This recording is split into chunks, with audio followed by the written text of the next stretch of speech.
श्रवण पटे यतिवरा महावाक्य जनार्दन सच्चिदानंद त्वं शरणं ब्रजेश यादवेन्द्रं दयादाता पुंडरीक्षा क्षीरसागर शयनं कमलनयनं नमस्तुते नमामि श्रीहरि। धैर्य से जिसको धारण किया जाता है, कर्णपटमों से जिनका पान किया जाता है, ऐसे सच्चिदानंद भगवान श्री यादवेंद्र सरकार को मैं नित्य ही चिंतन करता हूँ, नमन करता हूँ। जिनको नमन करने से मंगलादि मंगल तो हो ही जाते हैं, साथ ही में बहुत बड़ा बल मिलता है मनुष्यों को। हरितालिका तीज अवध में थी और सोमवार था पड़ा हुआ, और कनक भवन में समारोह था। और देखो भारत बहुत बड़ा, तीनों रानियां दशरथ के संग और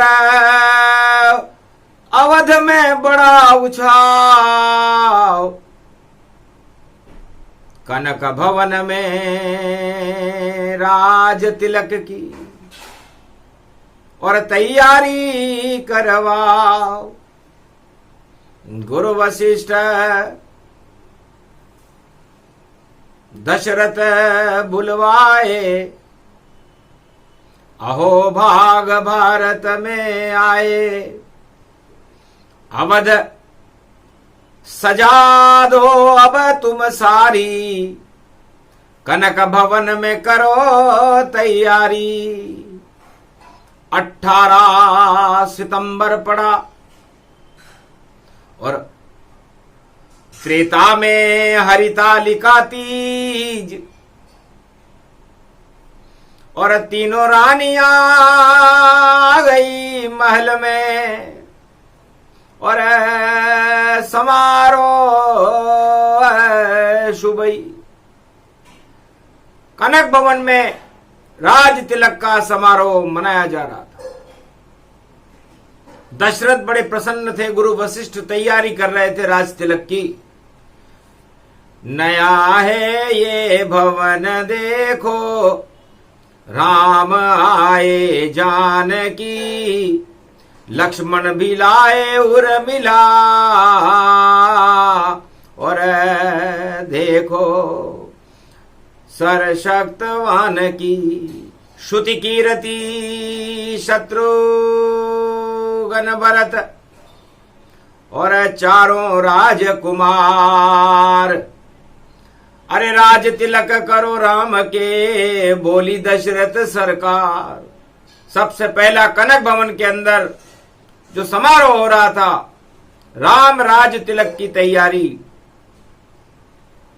की घोषणा करे राजा दशरथ। अब हम तो हो गए वृद्ध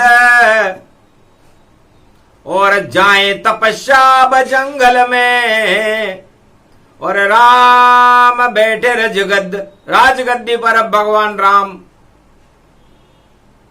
युवराज राम अयोध्या का नेतृत्व करेंगे, घोषणा की गई। बस घोषणा करते ही गुरु वशिष्ठ और करने लगे राज तिलक की तैयारी। पर समझ गए योग बल से विधि ना रच दी षड्यंत्र भारी। विधिना को मंजूर नहीं, तिलक राम के होय। हरितालिका तीज है, समझ सके नहीं कोय। हरितालिका तीज पर योग बल से जब गुरु वशिष्ठ ने मुहूर्त देखा तो होनी होनहार भावी प्रबल, बिसर जात सब सिद्ध। जैसी होनी होत है वैसी उपजे बुद्ध। तो जब होनी होती है तो ऐसे ही होती है। कलयुग में भी ऐसे ही हो रही है, त्रेता में भी ऐसे ही हो रही थी। राजा और प्रजा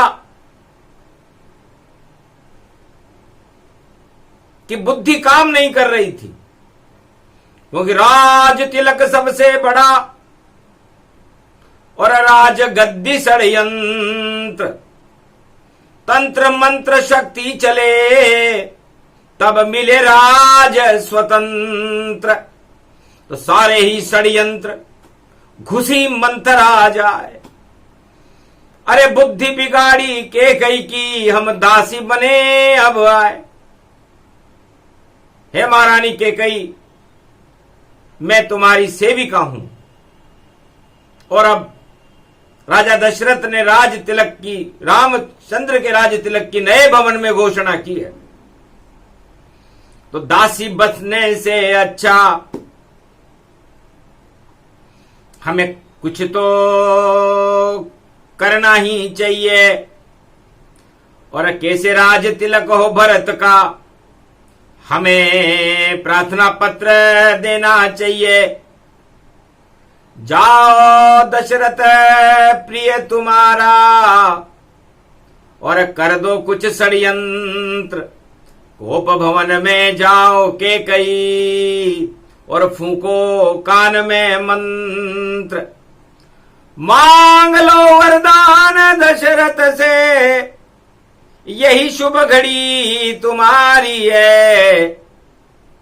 टल जाएगा राम का राज तिलक, और भरत तिलक तैयारी है।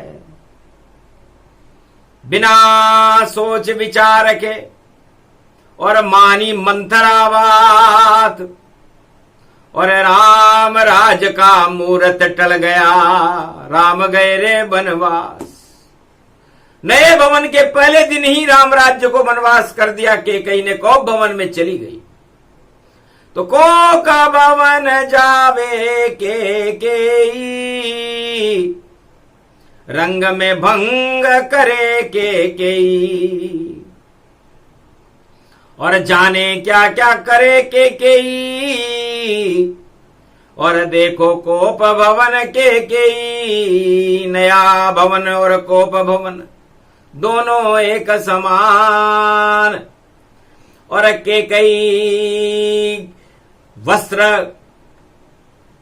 फेंक कर गई कोप में जान। दशरथ तब मन में घबराए, राज तिलक में विघ्न क्यों आए।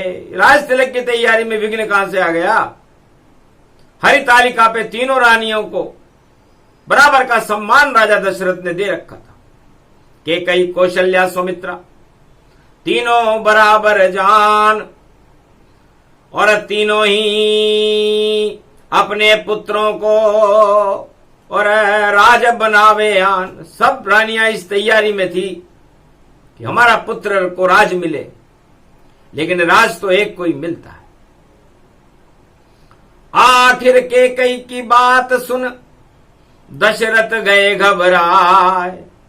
राजा राज तिलक बाद में करना, पहला 3 वचन को निभाए। आपने मुझे 3 वचन दिए हैं, पहले निभाओ तुम वचन, फिर करना तिलक की तैयारी। वरना कोप भवन में बैठी रानी कैकेयी ये प्यारी। तुम जिससे सबसे ज्यादा प्रेम करते हो वो कोप भवन में, तब का क्या वचन।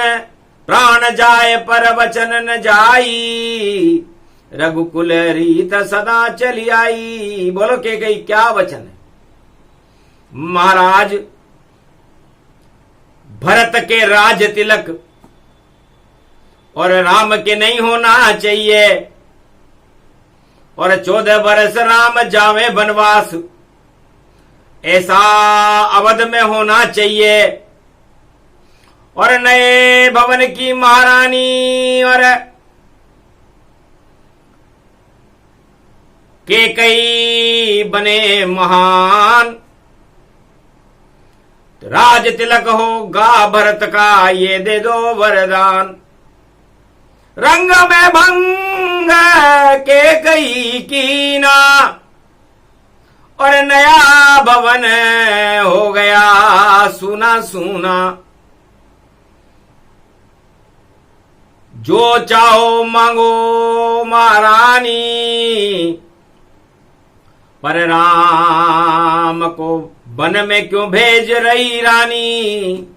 अरे जो राज तिलक भरत के कर देंगे, पर राम जी को वनवास क्यों दे रही हो 14 साल का, कि मेरी मर्जी मेरी इच्छा, और अगर प्यार करो भरपूर तो 14 वर्ष के लिए अवध से राम जाएंगे दूर, ये मेरी इच्छा है। हां या ना में जवाब दो। आप वचन रद्द भी कर सकते हो और स्वीकार भी कर सकते हो। तो पहले ही दिन कनक भवन में फंस गए दशरथ राज, हिलने लग गया राज मुकुट और हिला अवध का ताज। राजकाज सब भूल कर दशरथ हुए बेहोश,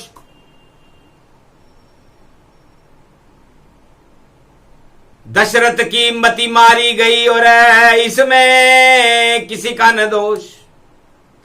जैसी विधिना जैसी इच्छा वैसा ही सब होए, तथास्तु कह दिया दशरथ ने, जाओ वचन पूर्ण हो। जाओ कैकेयी, गोप भवन छोड़ो कैकेयी, राम तिलक अब अवध नहीं होई।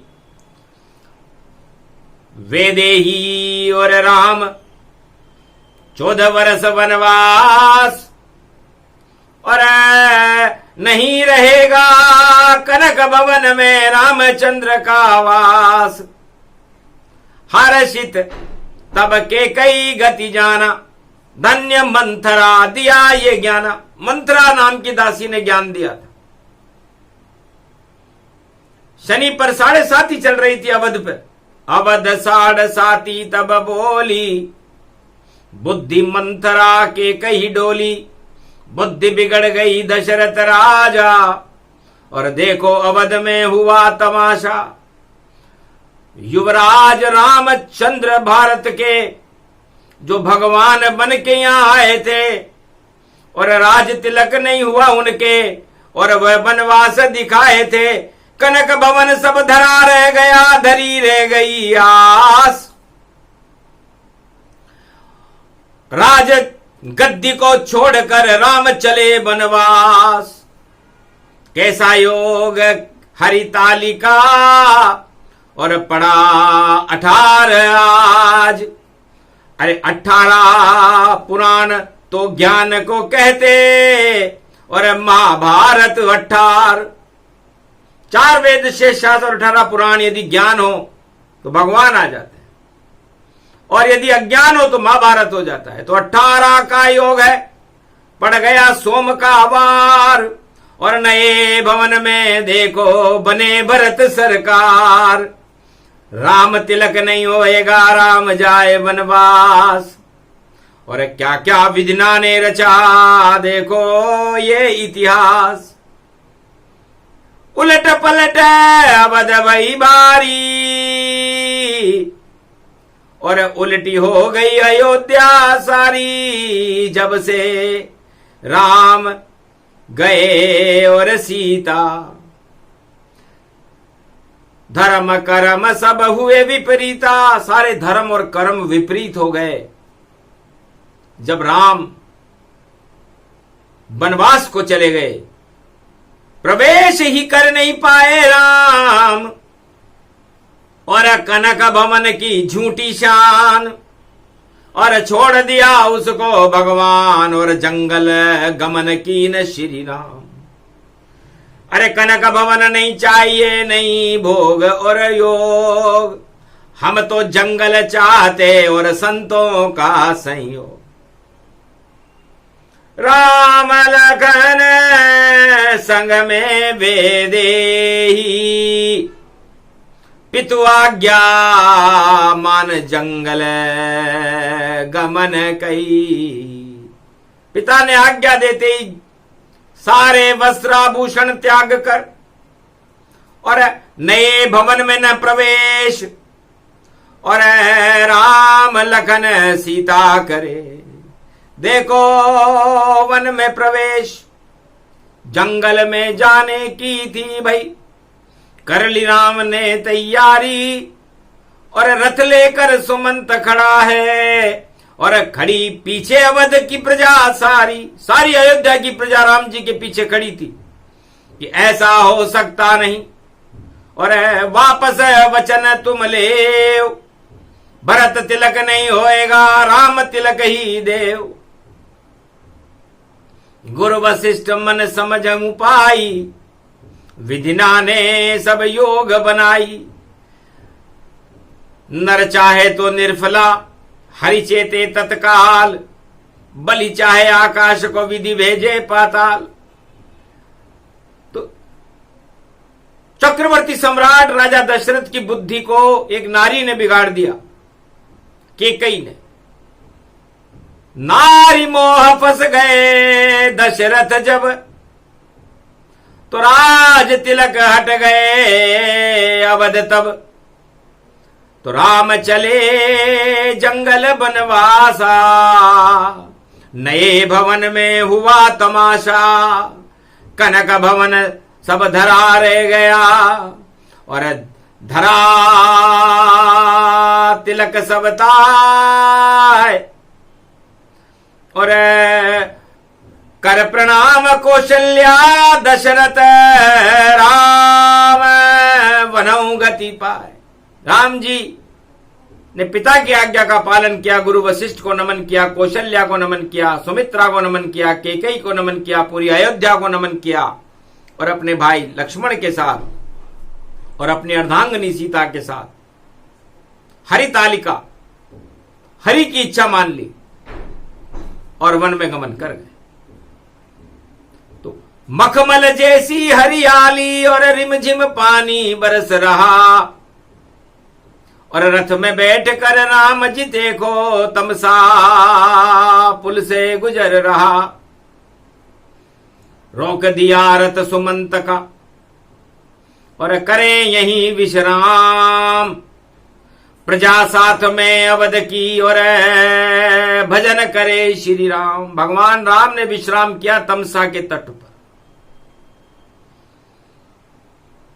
अर्धरात्रि के समय में, और उठा सुमंत वजीर, बोले राम चुपचाप छोड़ दो ये सीमा अवध रघुवीर।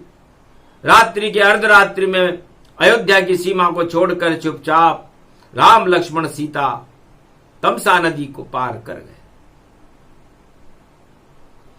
राज तिलक सब धरा रह गया, कनक भवन बेकार। अरे घुस गई उसमें मंत्रा, और बनी भरत सरकार। आनंद कंद राम गति जाना, जो कुछ करे करे भगवाना। अति अपार अति हर्ष गति, और सब कुछ विधि किया आन। भक्ति करेंगे 14 वर्ष तक, बोले राम भगवान। संत समागम करेंगे, और मिले कोल की रात। इनके साथ ही जीवन गुजारे देखो राम सीता मात। कोल की रात भील वनवासियों के साथ 14 वर्ष भक्ति करते हुए गुजारेंगे। संतों से सत्संग करेंगे, क्योंकि राज गद्दी पर बैठकर होता नहीं सत्संग, हर पल हर क्षण प्रजा राजा करती तंग। या तो राजा प्रजा को तंग कर देता है या प्रजा राजा को तंग कर देती है। इसलिए राजगद्दी का सुख सबसे बड़ा दुख है। ये राम जी ने अपना अनुभव बताया। लक्ष्मण, तू मन है, मैं ब्रह्म हूं और ये सीता माया है। और पूरा त्रिलोक माया और ब्रह्म, ये मन जिधर ले जाए उधर चलता है। तो हे लक्ष्मण, अब करो इशारा, उधर जाए राम सी प्यारा। राम और सीता उधर जाएगी जिधर आप इशारा करोगे। तो कहा, मैं तो छोटा भाई भैया बनूंगा पहरेदार, और कुटी में आप विराजो वही अवध सरकार। जहां हमारी कुटी होगी वो अयोध्या होगी और वही राम सरकार होगी। और हम कौल किरात भील बनवासी जो भारत के गरीब जनजातियां हैं उनके साथ रहेंगे। और संतों का आशीर्वाद प्राप्त करना ही हमारा धर्म है। तो पहले आशीर्वाद प्राप्त करें संतों का, और प्रजा का भी पूछे कछुहाल। और क्या खाती है प्रजा हमारी, और कंदमूल देखो गतिपाल। कंदमूल फल करही आहारा, 14 बरस राम जंगल में गुजारा। तो 14 वर्ष तक राम जी और सीता जी ने कंदमूल फल खाए, भक्ति करी, शक्ति की उपासना करी, हरि का भजन किया, तो शक्ति मिली श्री राम को। और पंचवटी जब आए, त्र्यंबकेश्वर की करे आराधना, और ऋषि मुनि लिए बुलाए। तो 12 वर्ष तक तप किया रामचंद्र भगवान। इतनी शक्ति मिली राम को, और हुआ वध कल्याण। पर सत्ता सबसे बुरी है, रचती है षड्यंत्र। कनक भवन में राम बाहर गए, उधर लंका भवन षड्यंत्र। कनक भवन में भी षड्यंत्र रचा। अयोध्या के राजा दशरथ में मंत्रा ने रचा, कैकेयी की बुद्धि बिगाड़ी और राम को वनवास हो गया। राज तिलक में इतना षड्यंत्र होता है। और लंका भवन, जो रावण का सोने का लंका था, वो भी षड्यंत्र कर रहा था कि कैसे सीता चोरी करूं और लाऊं अशोक वाटिका माए। चाहे भिखारी भी बनना पड़े मुझे, पर सीता अशोक वाटिका लाए। तो सोने की लंका के मालिक की बुद्धि फिर गई और उसने भी षड्यंत्र रचा। तो राम जी जहां भी रहते हैं उनके आसपास षड्यंत्रकारी रहते हैं। कालनेमी मारीच, ताड़का स्वभाव उखर दूषण। हर घंटे हर पल हर सेकंड राम जहां रहते हैं वहां पर षड्यंत्र होता रहता है, और राम उस षड्यंत्र को समाप्त करते हैं। आखिर पंचवटी में रावण सोने का हिरणा लाया, नाम मारीच था भैया उसका। और देखो माया प्रगटाया, और यहीं से लीला शुरू राम की। और पावक में सीता पाया, अग्नि बन गई सीता महारानी। और रावण ने उसे चुर्राया, रथ में बैठा कर सीता को। और देखो रावण लंका लाया। और गिद्ध संपाति ने रावण से, और देखो बदला कब पाया। खूब विरोध किया संपाति, और संपाति प्राण गवाता है। और दाह संस्कार राम के हाथों से संपाति पाता है। नारी की रक्षा संपाति, और अपनी जान दे जाता है। ऐसा राजा होना चाहिए जो संपाति पाता है। भारत का राजा संपाति जैसा हो। भगवान राम ने कहा, लक्ष्मण, एक अनजान नारी के लिए जिसने अपनी जान दे दी, जिससे उसका कोई लेना देना नहीं था। धन्य धन्य संपाति जैसा पक्षी भी जब धन्य हुआ, रामचंद्र ने चोंच को चूमा, दाह संस्कार राम किया। दशरथ का भी दाह संस्कार राम ने नहीं किया, लेकिन संपाति नाम के गिद्ध का किया। तो गिद्ध सिद्ध हो गए और सिद्ध गिद्ध हो गए रावण। रावण को सिद्धि शिव की और देखो बन गया गिद्ध।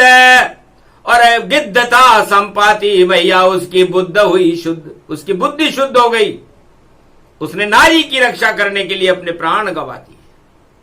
सदगति मिली संपाति को, रावण का आ गया है काल। और रामचंद्र लंका में पहुंच गए और रामेश्वर स्थाप विशाल, रामेश्वर की स्थापना की। आशीर्वाद लिया भोले का, शक्ति दो भोलेनाथ, विजय राम की हो जाए और लंका करूं समाप्त, रावण करूं समाप्त, दानवता करूं समाप्त। 14 वर्ष इस कारण वन में घूम रहे रघुनाथ। महाराज, मेरे पिताजी बड़े समझदार हैं। उन्होंने सोचा कि भारत जब सुरक्षित है, जब भारत की सीमाएं सुरक्षित हो और भारत अपने दुश्मनों पर नियंत्रण कर ले। और केकई भी यही चाहती है। केकई माता कुमाता ने बहुत ही पुत्र कपूत हो जाए थे, केकई कुमाता नहीं थी।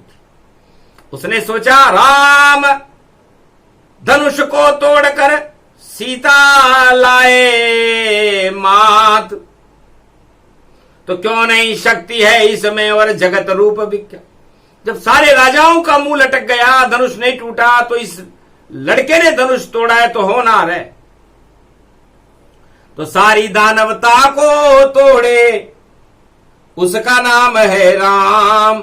पर राजनीति में षड्यंत्र रचावे, देखो मंत्रा नाम। तो राजनीति में षड्यंत्र हमेशा होता है, मंत्रा रचाती है। केकई ने मंत्रा को भी समझ लिया और उसने कहा दोनों हाथ में लड्डू हैं, भरत तिलक हो जाएगा और भरत राज करे नाय, और राम जाए वनवास में तो दानवता नष्ट जाए। तो राम जी सारी दानवता को ही नष्ट कर देंगे और भारत में राम राज्य होगा। तो 14 वर्ष तक राम को केकई दिया वनवास। अरे भारत के 2 लाल ही काफी, जो कर देंगे कमाल। तो भारत के 2 लाल अपनी मां ने सीने पर पत्थर रख करके और जंगल में भिजवा दिए। ऐसी मां हो तो केकई जैसी, और सिद्ध हो तो गिद्ध जैसा, संपाति जैसा, और मित्र हो तो सुग्रीव जैसा, और सहयोग हो तो केवट जैसा। पार उतर गए राम जी। धन्य केवट की नाव, कभी न डूबेगा वह केवट, कभी न डूबे नाव। बाकी जितनी नावें राजनीति की सभी डूब कर जाएंगी, और राम राज भारत में भैया कभी न वो ला पावेंगी जो सत्ता से चिपक रहे हैं। और उनका राज नहीं चलता, वही चलाता राज भैया जिसकी भुजाओं में बल रहता। तो राम शक्ति और धनुष को लेकर और जंगल जंगल घूम रहे, जितनी दानव सेना है उन सबको वहां पर ढूंढ रहे। 1.25 लाख एक जगह इकट्ठा रावण ने कर रखा था। तो रामचंद्र ने लंका में तूफान मचा के रखा था। आग लगवा दी हनुमान से, सारी लंका जलवा दी, और रावण मार गिराया राम ने। विभीषण राजा बनवा दी, विभीषण को राज तिलक करवा दिया। शरणागत आया था, रावण मारा गया, संपूर्ण दानवता का विनाश हुआ। हरि तालिका थी, तो हरि की तालिका में रावण सबसे ऊपर था, दानवता सबसे ऊपर थी, मानवता सबसे ऊपर थी और राष्ट्र धर्म सबसे ऊपर था। आदि सनातन धर्म के रक्षक बनकर के भगवान राम हरि तालिका तीज को वन में गमन कर गए। धन्य धन्य मात के नाटक अच्छा तुमने केई, हे केकई तुमने अच्छा नाटक किया। कनक भवन झूठा ही मानो और नहीं प्रवेश केकई मां। केकई को सबसे सुंदर कनक भवन लगता था, उसने बाणासुर की लड़की थी, दहेज में मिला था दशरथ को, तो केकई उसमें किसी को अंदर नहीं आने देती। इतनी सुंदर थी केकई, त्रिलोक सुंदरी थी। लेकिन देखा सीता मुख जब उसने तो देहज दान दिया छुप छुप के। शर्माते हुए वो केकई ने अपना कनक भवन सीता जी को मुंह दिखाई में दिया था। सीता तो लक्ष्मी का रूपा, नहीं गई वह कनक के भूपा। तो उस नए भवन में न सीता गई, न राम गए, न केकई गई और न भरत गए। सूना का सूना रहा और दशरथ भी नहीं जाए। और जब वापस आए लंका विजय कर राम जी, तो राम राज हो जाए।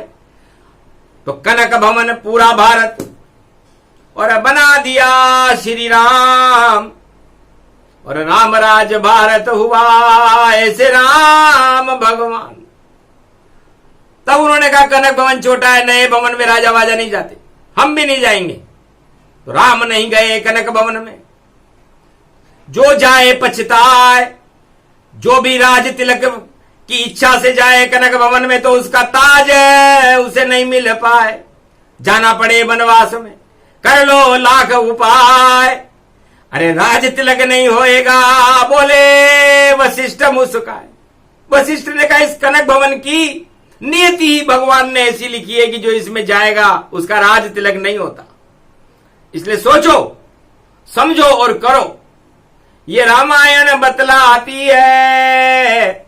इस कारण 18 सितंबर को सोमवार को वाणी कथा सुनाती है। तो कनक भवन की है कथा, जो घुसे वही पछताए। अरे राम कभी पछताए नहीं, क्योंकि कनक छोड़। तो कनक भवन भी अच्छा नहीं, माया का कनक हिरण भी अच्छा नहीं, और कनक कनक ते 100 गुने मादकता अधिकार है। तो जो कनक भवन में जाता है उसे घमंड आ जाता है, मादकता आ जाती है और मादकता से उस कनक भवन में जाने वाले का पतन हो जाता है। इसलिए क्यों करते हो पतन, करो राम का जतन, कर लो भैया मथन, तो फिर भारत हो नवरत्न। तो भारत को नवरत्न बनाने के लिए 9 दुर्गाओं की जरूरत है, शक्तियों की जरूरत है, क्योंकि शक्ति बिना नहीं शिव पूजे और नहीं पूजे कोई त्रिलोक। तो शक्ति पहले प्रवेश कराओ तो कनक भवन अतिशोभ, तब तो कनक भवन की शोभा है। नवरात्रा तो अभी दूर है, 9 दुर्गा तो वहां आएगी, उसके पहले तो श्राद्ध आएंगे भैया, और उसके पहले तो राधा अष्टमी आएगी 23 तारीख 22 तारीख को। तो राधा जन्मे जब वृंदावन, तो कंसराज का हो ये समापन। इसलिए सितंबर में तो पहले राधा जी जन्म रही है और राधा का जन्म कंसराज का समापन करता है। ये इतिहास है, क्योंकि राधा अष्टमी बरसाने में मनती है और कहीं नहीं मनती, जबकि भगवान कृष्ण का जन्म तो सब जगह मनता है। ये दोनों 8 के अंक में जन्मे, राधा जन्मी 8 में और कृष्ण जन्म गए 8, और 8 में गर्भ से कंस का काल था, बोले नारद विशाल। तो ये 8 सूत्र बड़े खराब हैं और ये हर युग में प्रकट होते हैं। तो जब भी 8 आ जाए तो शनि का अंक है, तो सोच लो उलट पलट हो राजनीति में, फेर बदल हो जाए, जो भी करेगा फेर बदल वो पीछे पछताए। पर होनी तो होकर रहे, रोक सके नहीं कोई। अरे कंसराज का समापन द्वापर में भी होए। तो राधा का जन्म बरसाने में हुआ और कंसराज का समापन हो गया। कंस का काल जेल में जन्मा और जेल से निकलकर उसने कंसराज को ही समाप्त कर दिया। तो जो कुछ होना होएगा। और सुन लो वेद पुराण, कथा सुनो भगवान की तो भली करेंगे राम। तो रामचंद्र का करो जयकारा, हरितालिका ये पर्व हमारा। तो हरितालिका पर नारियों का पर्व है। नारियां स्नान करती हैं, उपवास करती हैं और शक्ति को प्रकट करती हैं। इसलिए लगता है नारी का सम्मान बढ़े, भारत में नारी पुजाएगी और सत्ता भी नारी ही चलावे। और ऐसी भविष्य बनाएगी तो भारत माता ही भारत का देखो बने भविष्य। नई शताब्दी में नारी ही भारत शक्ति विशेष। तो नई शताब्दी जो 21वीं शताब्दी होगी उसमें भारत की सत्ता नारी के हाथ में रहेगी, क्योंकि हरितालिका है और 18 है। 18 में महाभारत हुआ था और नारी द्रौपदी को सत्ता मिली थी, दुर्योधन और धृतराष्ट्र की हटी थी। तो वही योग, वही समय है, वही 18 अपाय और वही नया ये कनक भवन है और पूरी कथा सुनवाए। तो सारी कथा सुनवा दी और सारे योग बतलाए। वही वाणी है ईश्वर शक्ति जो सच सच सब बतलाए। तो जो कहना था कह दिया और कह दी सारी बात। जो छल पाखंड करेगा वही खाएगा मात। और जो श्री राम की जय जय बोले उस पे राम का हाथ। और सारी भारत ही बने अयोध्या, ये कलयुग की बात। बोलो जय श्री राम। ये प्रसंग जो भी सुने और राम राज प्रसंग, राम रंग उन पर बरसेंगे जो रहे राम के संग। बोलो जय श्री राम। जय भारत माता।